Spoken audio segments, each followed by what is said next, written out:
अस्सलाम वालेकुम दोस्तों, एक नई वीडियो के साथ हाजिर हैं। चले अपनी वीडियो स्टार्ट करते हैं। आपको शायद याद हो कि जब मैं आपको रफाल के ऊपर एक वीडियो बना के दे रहा था तो उसमें मैंने आपसे ये कहा था कि रफाल एक ऐसा त्यारा था जो कई साल तक जो है वो अननोटिस्ड रहा। अननोटिस से मुराद ये कि सिर्फ उसको फ्रांस की एयरफोर्स और उसकी नेवी ने जो है वो इस्तेमाल किया, परचेज किया, और रफाल को कोई फॉरेन बायर नहीं मिल रहा था। लेकिन फिर फ्रांस ने उसको लीबिया के अंदर इस्तेमाल किया। लीबिया के अंदर उसने अपने नए वेपन्स जो उसने रफाल त्यारों के ऊपर लगाए हुए थे उनको इस्तेमाल करना शुरू किया, और आप कह सकते हैं कि वो एक रियल टाइम टेस्टिंग हो गई उन वेपन्स की भी और रफाल त्यारे की भी। और इस तरह से फ्रांस को रफाल को बेचने में बहुत आसानी रही। और उसके बाद इजिप्ट ने परचेज किया, इंडिया ने परचेज किया, और बहुत सी कंट्रीज ने अब उसको परचेज करना शुरू कर दिया। देखें, एक जहाज की कामयाबी में मैं आपको पहले भी बता चुका हूं कि बहुत से फैक्टर्स होते हैं। एक तो पॉलिटिकल फैक्टर होता है कि आपने जहाज अमेरिका से लेना है या रशिया से लेना है या चाइना से लेना है या फ्रांस से लेना है। चारों ऑप्शंस के अंदर आपको कुछ बैगेज भी उठाना पड़ता है। अमेरिका से लेंगे कुछ और मसले होंगे, फ्रांस से लेंगे कुछ और मसले होंगे, रशिया से, चाइना से अलग अलग आपको मसलों का सामना करना पड़ेगा। फिर ये बात आ जाती है कि जहाज की परफॉर्मेंस तो डेफिनेटली आपकी एयरफोर्स चेक करती ही है,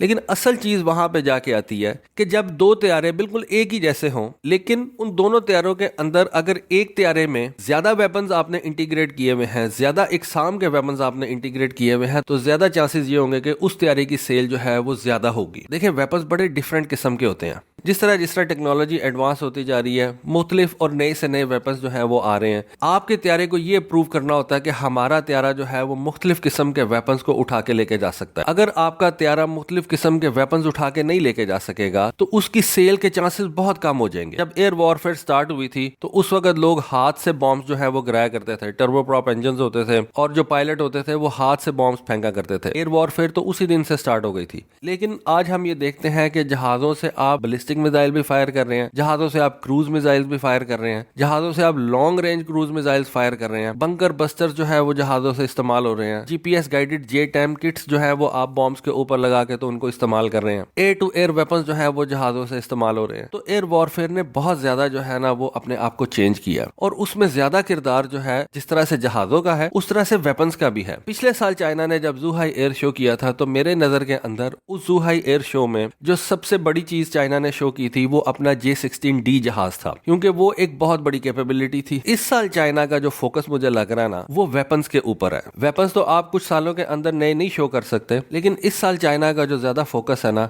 वो वेपन्स की तरफ है। जो वेपन्स चाइना ने डेवलप किए हैं, चाइना उनको ज्यादा मार्केट कर रहा है, दुनिया को दिखा रहा है, अपने एडवर्सरी को दिखा रहा है, अपने कस्टमर्स को दिखा रहा है कि देखें हम अपने जहाजों के जरिए से ये नए से नए वेपन्स जो है वो इस्तेमाल कर सकते हैं। और इसी वजह से चाइना ने बहुत से वेपन्स इस साल जूहाई एयर शो के अंदर दुनिया के सामने रखे। एक वेपन के ऊपर मैंने आपको वीडियो बना के दी है जो कि उसका एयर लॉन्च बैलिस्टिक मिसाइल है, जो उसने अपने H-6 बॉम्बर के ऊपर जो है वो लगा के दुनिया के सामने रखा। दो इस तरह के एयर लॉन्च बैलिस्टिक मिसाइल उस बॉम्बर के ऊपर लगे हुए थे और वो फ्लाई करके जहाज जूहाई एयर शो के अंदर आया और वापस फ्लाई करके चला भी गया। इट मीन्स कि चाइना ने उसकी जो कैपेबिलिटी थी वो दुनिया को शो की कि इस तरह के मिसाइल को हम अपने बॉम्बर के ऊपर लगा के तो फ्लाई करवा भी सकते हैं, उसको बाद में फायर भी कर सकते हैं। फायरिंग की वीडियो वो कभी बाद में शो कर देंगे, लेकिन एनीवे उन्होंने ये एक बहुत बड़ा मिसाइल जो है वो दुनिया के सामने रखा। दूसरे जो छोटे कुछ बॉम्ब्स हैं जो कि आपके फाइटर जेट्स के ऊपर लगाए जा सकते हैं, उनमें जो सबसे ज्यादा जिसने मुझे इंप्रेस किया वो ये चाइना का AKF-98A मिसाइल है। अब यहाँ पे दो चीजें मुख्तलिफ हैं। कई लोग ये कह रहे हैं कि ये बेसिकली एक क्रूज मिसाइल है, कई लोग ये कह रहे हैं कि ये जस्ट एक डिस्पेंसर है, यानी कि ये एक क्रूज मिसाइल की तरह है जिसके विंग्स आपको ये यहाँ पे नजर आ रहे हैं, और ये बेसिकली छोटे बॉम्बलेट्स का कैरियर है, यानी कि इसके अंदर छोटे छोटे बॉम्बलेट्स जो हैं वो चाइना ने रखे हुए हैं और इनको ये कैरी करके तो लेके जा सकता है। दोनों सूरतों में ये खतरनाक ही एक वेपन है। इसका अगर आप डिजाइन देखें तो वो काफी ज्यादा स्टेल्थी है, क्योंकि आपको पता है ये जो सबसोनिक मिसाइल्स वगैरह होते हैं इनको आजकल का एयर डिफेंस जो है वो आसानी से निशाना बना सकता है। फिलहाल हम ये तो नहीं कह सकते कि ये AKF-98A इसका एग्जैक्ट फंक्शन क्या है, लेकिन ऐसा लग रहा है कि इसके साथ कोई ना कोई इंटीग्रेटेड प्रोपल्जन सिस्टम जो है वो लगाया गया, कुछ स्मॉल जेट इंजन जो है वो लगाया गया। अब स्मॉल जेट इंजन है तो इसके लिए एयर इनटेक होना लाजमी है, और अगर इसके अंदर वाकई एक प्रोपल्जन सिस्टम लगा हुआ है तो फिर आप इसको एक एयर लॉन्च क्रूज मिसाइल कह सकते हैं। चाइनीज एनालिस्ट ये कह रहे हैं कि ये जो F है AKF के अंदर, इससे आप इसको स्टैंड ऑफ मिसाइल कह सकते हैं। एनालिस्ट का कहना यह है कि इस मौका के ऊपर आपको फ्यूल पोर्ट्स जो है वो भी नजर आ रही हैं, जिस वजह से हम ये कह सकते हैं कि इसके अंदर आप फ्यूल भर भी सकते हैं, और चूंकि इसका एक इंटीग्रेटेड प्रोपल्जन सिस्टम है इस वजह से ये एक एयर लॉन्च क्रूज मिसाइल है। लेकिन कुछ एनालिस्ट का कहना यह है कि ये एक लो ऑब्जर्वेबल वेपन्स डिस्पेंसर है, यानी कि इसके अंदर कुछ सब म्यूनिशंस जो है उनको लोड किया जाएगा, जिसके अंदर बॉम्बलेट्स हो सकते हैं, जिसके अंदर छोटे छोटे इलेक्ट्रॉनिक वॉरफेयर जैमर्स वगैरह हो सकते हैं। मुख्तलिफ किस्म की चीजें हो सकती हैं और उनको आप बाद में इस एयर डिस्पेंसर के जरिए से दुश्मन के एरिया के ऊपर लॉन्च कर सकते हैं। क्योंकि अभी तक इस वेपन की जितनी भी तस्वीरें सामने आई हैं, इस वेपन के एयर इनटेक के बारे में कोई क्लैरिटी नहीं नजर आ रही कि इसका एयर इनटेक ऊपर वाली साइड के ऊपर है, विंग्स के पीछे है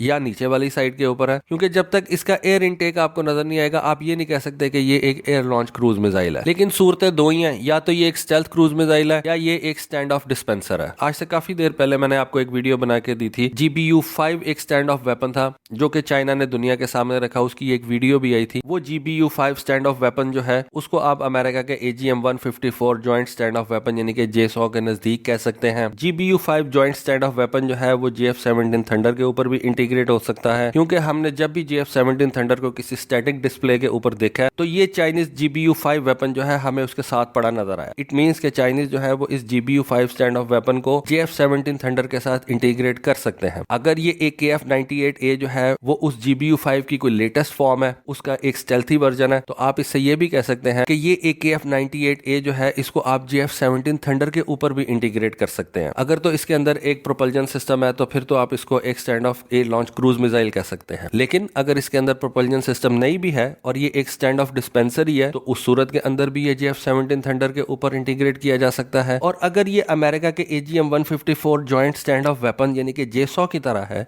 जो कि अपना एक वॉरहेड लेके जाता है और दुश्मन के ऊपर जाके गिर के तो तबाही फैला सकता है, तो उस सूरत के अंदर भी ये JF-17 थंडर के ऊपर इंटीग्रेट किया जा सकता है। फिल वक्त हमें जो तस्वीरें नजर आ रही हैं, इस वेपन को चाइनीज ने अपने J-16 जहाज के साथ इंटीग्रेट किया और J-16 और JH-7A जहाज के साथ इंटीग्रेट किया। JH-7A जहाज के साथ इंटीग्रेट करने का मकसद यह है कि इसको चाइनीज नेवी इस्तेमाल करेगी और J-16 के साथ इंटीग्रेट करने का मकसद यह है कि इसको चाइनीज एयरफोर्स अपने लिए इस्तेमाल करेगी। इसका मतलब क्या है कि ये वेपन जो है ये नेवी के लिए भी इस्तेमाल किया जा सकता है और ये वेपन जो है ये एयरफोर्स भी इस्तेमाल कर सकती है। तो अभी तक चाइना ने ज़ूहाई एयर शो के अंदर जितने भी वेपन्स अपने शो किए हैं, ये वेपन मुझे उनमें सबसे ज्यादा जो है वो इंटरेस्ट किया है और सोचा कि इसकी इन्फॉर्मेशन आपके साथ जो है वो शेयर करूं। होपफुली आपको आज की वीडियो, आज की इन्फॉर्मेशन पसंद आई होगी। कमेंट सेक्शन में अपनी राय से जरूर आगाह कीजिएगा। आज के लिए बस इतना ही। Thank you. Allah Hafiz.